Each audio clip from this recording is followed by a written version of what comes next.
So வணக்கம் மக்களே, இன்னைக்கு நம்ம என்ன பார்க்க போறோம் அப்படின்னு பாத்துட்டீங்கன்னா இன்சூரன்ஸ் அப்படின்னா என்னன்றதை நான் பார்க்க போறோம். இந்த வீடியோ இப்பதான் ஃபர்ஸ்ட் டைம் பாக்குறதா இருந்தா மறக்காம நம்ம சேனல் சப்ஸ்கிரைப் பண்ணிக்கோங்க. அப்பதான் நாங்க ஃபியூச்சர்ல போற எல்லா வீடியோமே உங்களுக்கு வரும். சோ மறக்காம நம்ம சேனலை சப்ஸ்கிரைப் பண்ணி வச்சுக்கோங்க. சோ வீடியோக்குள்ள போகலாமா? சோ அதாவது இன்சூரன்ஸ்னா என்ன அப்படின்றத விட இந்த இன்சூரன்ஸ்னால எவ்வளவு பெனிஃபிட் இருக்கு அப்படின்றத நம்ம இன்னைக்கு பார்க்கலாம். சரிங்களா? சோ அதாவது எப்பயுமே ஒருத்தவங்க வந்து ஹெல்த் இன்சூரன்ஸ் ஒரு டீமோட பேசுறாங்களோ இல்ல வந்து அதை பத்தின ஒரு அவேர்னஸ் கிரியேட் பண்ணணும்னு நினைக்கிறாங்களோ அதை வந்து காது கொடுத்து கேளுங்க. ஏன்னா ஹெல்த் இன்சூரன்ஸ் வந்து கோவிடுக்கு அப்புறம் அதோட ஒரு இதே வந்து ஜேர்னலே வந்து அப்படியே மாறி இருக்கு. ஸோ ரொம்ப இம்பார்ட்டன்டான ஒரு விஷயமா வந்து இப்போ இதெல்லாம் மாறி இருக்கு. ஸோ இந்த விஷயத்த தான் நான் உங்களுக்கு வந்து சொல்லணும்னு நான் நினைக்கிறேன். ஸோ ஹெல்த் இன்சூரன்ஸ் ரொம்பவே முக்கியமான விஷயம். ஏன் சொல்றேன், எனக்கு என்ன வரப்போகுது, உடம்புலாம் நல்லா தான் இருக்கு அப்படின்னு நினைக்கிறாங்க. பட் வந்து நம்ம பாடிக்குள்ள என்ன பிரச்சனை எப்போ ஏது நடக்குதுன்றது வந்து டக்குன்னு வந்து நம்ம சொல்லிட முடியாது. ஸோ ஏன்னா அது வந்து டாக்டருக்குமே தெரியாத ஒரு விஷயம் தான் நம்ம பாடியில நடக்கக்கூடிய ஒரு விஷயங்கள்லாம். ஸோ சடனா என்ன வேணா நடக்கலாம், கிரிட்டிக்கலா ஏதாவது ஒரு இல்னஸ் வந்து நம்மளுக்கு உருவாகலாம். ஸோ இந்த மாதிரி கட்டத்துல வந்து நம்மளுக்கு மெயினா கை கொடுக்கறது வந்து இந்த இன்சூரன்ஸ் மட்டும்தான். ஸோ என்னடா நீ இன்சூரன்ஸை பத்தி பேசுற அப்படின்னு நினைக்க வேண்டாம். ஸோ நான் வந்து எல்லாத்துக்குமே சொல்ற ஒரே விஷயம், இன்சூரன்ஸ் எல்லாருமே மெயினா எடுத்து வச்சுக்கோங்க. ஏன்னா நம்ம ஷேர் மார்க்கெட்ல இருக்கோம், ட்ரேடிங்ல இருக்கோம். ஸோ நம்மளோட ஸ்ட்ரெஸ், அந்த ட்ரேட் எடுத்ததுக்கு அப்புறம் வர ப்ரெஷர் ஸ்ட்ரெஸ்ஸுக்கெல்லாம் வந்து எல்லா விதமான நோயும் வர்றதுக்கான வாய்ப்புகள் அதிகபட்சமா இருக்கு. ஏன்னா அதான் உண்மை. காசு இருக்கு அப்படின்றதுக்காக மட்டுமே நம்ம இது பண்ணிட முடியாது. ஏன்னா மிஞ்சி போனா ஒரு 5 லட்சம் வரும், ஒரு 6 லட்சம் வரும், அது என்னால பேர் பண்ண முடியும் அப்படின்னு நீங்க நினைக்கலாம்.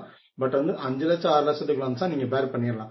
ஸோ 5 லட்சத்தை தாண்டி ஒரு ஒரு விஷயம் போறப்ப வந்து எப்பயுமே வந்து ஒரு மைனஸை தான் உங்களுக்கு உருவாக்கும். ஒரு 30,000 கட்டுறதுனால ஃபியூச்சரா ஏதோ ஒரு விஷயத்தினால எனக்கு வரப்போற அந்த பேரை வந்து அந்த கம்பெனி பேர் பண்ணிக்கிறன்றது வந்து ஒரு பெரிய விஷயம். என்னடா இதுல கிளைம்லாம் வராது, நான் நிறைய கிளைம் பண்ணல அப்படின்னு சொல்லாதீங்க. ஸோ நம்ம என்னென்ன அதுல தப்பு பண்ணியிருக்கோன்றதை வந்து யாருமே சொல்ல மாட்டாங்க. ஓவராலாவே வந்து என்ன சொல்லுவாங்க, இந்த இன்சூரன்ஸ்ல நான் போட்டேன் பட் என்னால கவர் பண்ண முடியலன்ற ஒரே வார்த்தையை சொல்லிட்டு முடிச்சிருவாங்க. ஸோ அவங்க என்னென்ன தப்பு பண்ணியிருக்காங்கன்றத சொல்ல மாட்டாங்க. நீங்க இன்சூரன்ஸ் கம்பெனிட்ட சொல்ல வேண்டிய ஒரு முக்கியமான 3 விஷயம், உங்களோட மெடிக்கல் ஹிஸ்டரி. எப்பயுமே இன்சூரன்ஸ் கம்பெனில வந்து உங்க மெடிக்கல் ஹிஸ்டரியை மறைக்கணும்னு நினைக்காதீங்க. ஸோ ஃபியூச்சரா எப்படினாலும் அதை கண்டுபிடிச்சிடலாம். ஸோ அந்த ஒரு தப்பு வந்து நான் ரீசெண்டா பண்ணனாலதான் இந்த ஸ்டேஜ்ல இருக்கும். ஸோ அந்த தப்பை நீங்களும் பண்ணாதீங்க. இந்த இன்சூரன்ஸ்ன்றது வந்து ரொம்பவே வந்து ஒரு ஃபேமிலிக்கு முக்கியமான விஷயம். ஸோ இண்டிவிஜுவலா இருக்கணும் ரொம்ப முக்கியம், ஃபேமிலியா இருந்தா ஃபேமிலிக்கு ரொம்ப ரொம்ப முக்கியம் அப்படின்றத நான் இன்னைக்கு சொல்லுவேன். ஏன்னா இன்சூரன்ஸ்னால வந்து அதாவது ஒரு 10 லட்சம் செலவாகும். சாரி, 10 லட்சம் கூட வேண்டாம், ஒரு 30 லட்சம் ஒரு ஹார்ட் சர்ஜரி பண்ணணும், நீங்கிட்ட அவ்வளவு அமௌண்ட் இல்லை அப்படின்னு சொல்லி நீங்க யூடியூப்லயும் இன்ஸ்டாலையும் வாட்ஸ்அப்லயும் நிறைய ஷேர் ஆகிறத நீங்க பாப்பீங்க வீடியோ. ஸோ நீங்க வந்து அந்த மாதிரி சூழ்நிலைக்கு நம்ம போகக்கூடாது.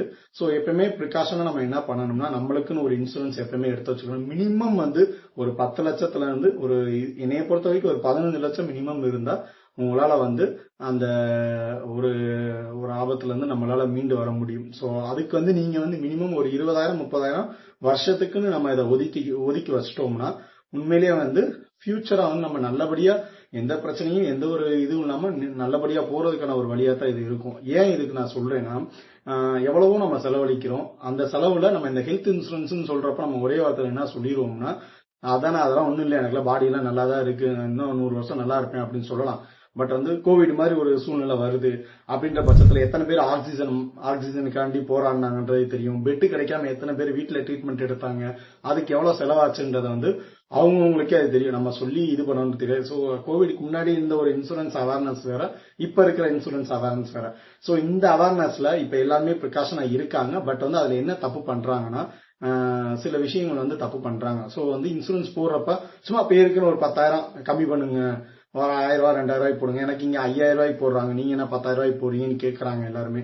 ஸோ அந்த மாதிரி ஆட்களுக்கு வந்து சில விஷயம் வந்து தெரியப்படுத்தணும்ன்றதுக்காக தான் இந்த வீடியோ நான் வந்து எடுக்கிறதே.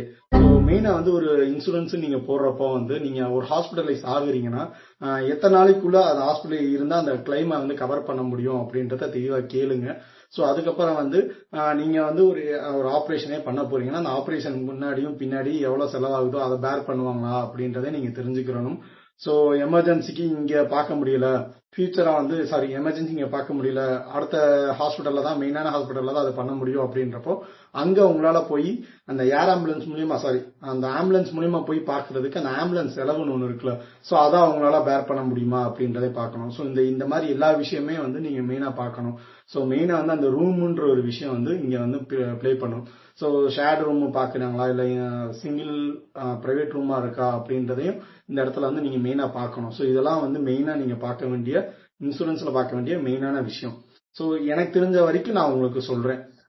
இதெல்லாம் பார்க்கணும். அதுக்கப்புறம் வந்து சப்போஸ் நீங்க வந்து எனக்கு இந்த மாதிரி ட்ரீட்மெண்ட் பிடிக்கல, அலோபதி, நான் வந்து ஹோமியோபதி இந்த மாதிரி போறேன் அப்படின்னா அந்த ட்ரீட்மெண்ட்ல கவர் ஆகுமா அப்படின்றதையும் பார்க்கணும். சப்போஸ் என்ன ஸ்பைனல் கடை ஒரு ப்ராப்ளம் ஆயிடுச்சு, இல்ல என் பக்கத்துல இருக்க ஹாஸ்பிட்டல் வந்து பெட் இல்லை அப்படின்ற பட்சத்துல நான் வீட்டில் வச்சு ட்ரீட்மெண்ட் எடுக்கலாமா அப்படின்றதும் கவர் ஆகுதான்றதை நீங்களும் பார்க்கணும். ஸோ இந்த மாதிரி சின்ன சின்ன விஷயம்லாம் நீங்க பார்த்து அதுக்கேற்ற மாதிரி ப்ரீமியம் நீங்க ஆட் பண்ணி அதுக்கேற்ற மாதிரி நீங்க கொண்டு போனீங்கன்னா கண்டிப்பா வந்து உங்களுக்கு வந்து பெனிஃபிட்டா இருக்கும் நான் நம்புறேன். ஸோ நீங்களும் அதை பண்ணுவீங்கன்றதையும் நான் நம்புறேன். உங்களுக்கு இதுல ஏதாவது டவுட் இருந்துச்சுன்னா மறக்காம கமெண்ட் பண்ணுங்க. நான் பிடிஎஃப் அனுப்புறேன். என்னன்னா மெயினா உங்க இன்சூரன்ஸ் பாலிசியில இருக்கணும்ன்றதையும் நான் பிடிஎஃப் உங்களுக்கு ஷேர் பண்றேன். மறக்காம கமெண்ட் பண்ணிருங்க. நான் சொன்ன விஷயம் உங்களுக்கு பிடிச்சிருந்துச்சுன்னா மறக்காம லைக் பண்ணுங்க, ஷேர் பண்ணுங்க. நன்றி.